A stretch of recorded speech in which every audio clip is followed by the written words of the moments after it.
For millions of Americans, the sight of a policeman instills a sense of calm, faith that order is being kept, that the good guys are watching. But for many others, thousands stopped on the streets of New York because they look or act a certain way.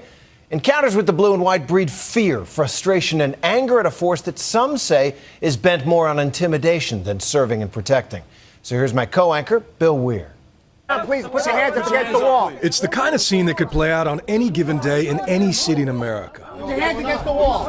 Men in blue stopping young men of color. Why am I being frisked? As tensions rise. What's going on? In this case, a robbery suspect is cuffed. Listen to me. You're not free to leave. Just stay here. Turn around. What am I being arrested for? I didn't do anything wrong. The others released, and the cops managed to keep it by the book. I don't get it. I understand you're upset, but I'm sorry for the inconvenience. But this scene is just pretend. It is an NYPD training drill to reinforce a proper way to do what is known as a 250, that controversial tactic designed to stop crime before it happens. Controversial because critics say 250s rarely happen with this much courtesy and this much probable cause. They say the NYPD stops and frisks way too many innocent men of color for no good reason. He was holding me, he was going through your pocket, he was going up, down. You want to go to jail? For what? Shut your mouth, kid. What am I getting arrested Shut for? your mouth. What am I getting arrested for? For being a mutt, you know Also, that's a law, being a mutt? He was going through my sweater. Then that's when he told me to keep my hands on my head. So I was like this the whole time. Frustrated by how often he was being stopped in his Harlem neighborhood, a 16-year-old son of a cop named Alvin says he hit record on his iPod one night in 2011. Why you push me out for? As two undercover officers approached. Our job is to look for suspicious behavior. When you keep looking at us like that, looking back. Because y'all always like stop. I just got stopped like 2 blocks away. Like, Listen to me. When you're walking the block with your hood up and you keep looking back at us like that, bro, you think you might have something. It is one of the few known recordings of something that happens nearly 2,000 times a day in New York, but whether this is the exception or the rule is a debate dividing America's biggest city. I don't think it was a unique stop for Alvin or any of the other young people that I've talked to personally. When activist filmmakers Aaron Schneider and Ross Tuttle heard the recording, they spent 8 months convincing Alvin to go public for their short documentary, The Hunted and the Hated. And we said, was this, the worst encounter you've had with NYPD? And he said, actually, no, it's not. He said, I've had worse. why you push me out for? Why you push me out for? Why you touch me? Why you?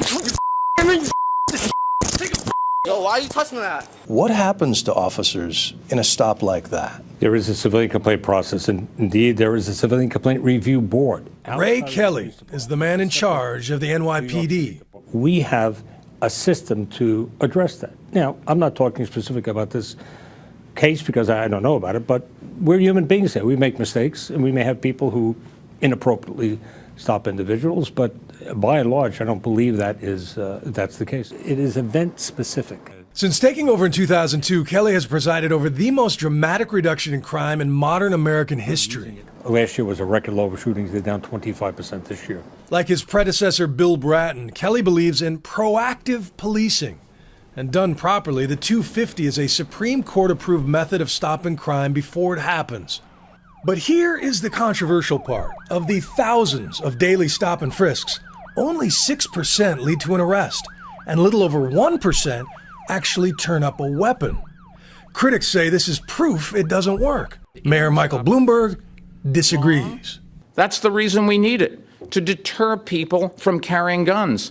We are the first preventers. In a fiery speech this week, Bloomberg chastised NYPD critics. They seem to believe that the department should be run according to the standards of political correctness, not public safety. Cop says first preventers only works with the strong backing of City Hall, especially in the face of this statistic.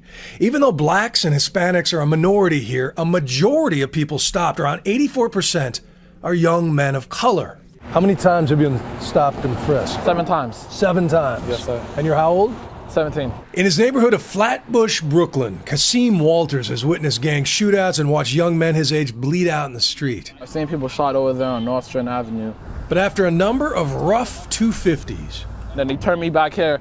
I remember them banging my head into this. He says he's more afraid of the law than the thugs. And a few blocks away, he shows me the memorial of a 250 gone bad that fills him with even more dread. Oh, look at that. It's still here.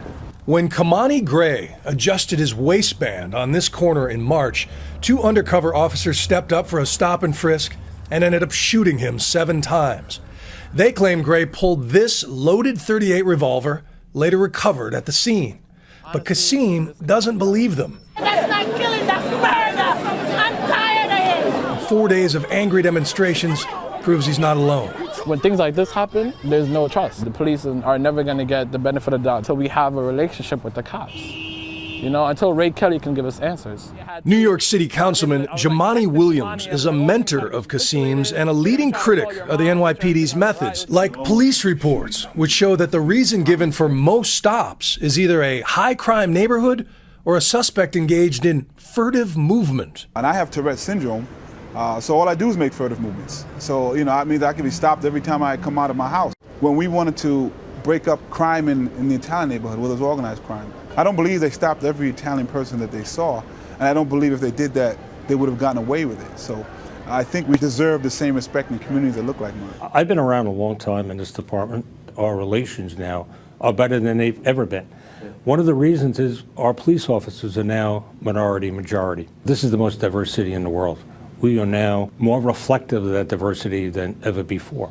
But more minority cops doesn't mean all of them are supporters of stop and frisk. I was stopped by police officers because of my race, because of what I look like. They stereotyped, they racially profiled. I knew that I didn't want to do that.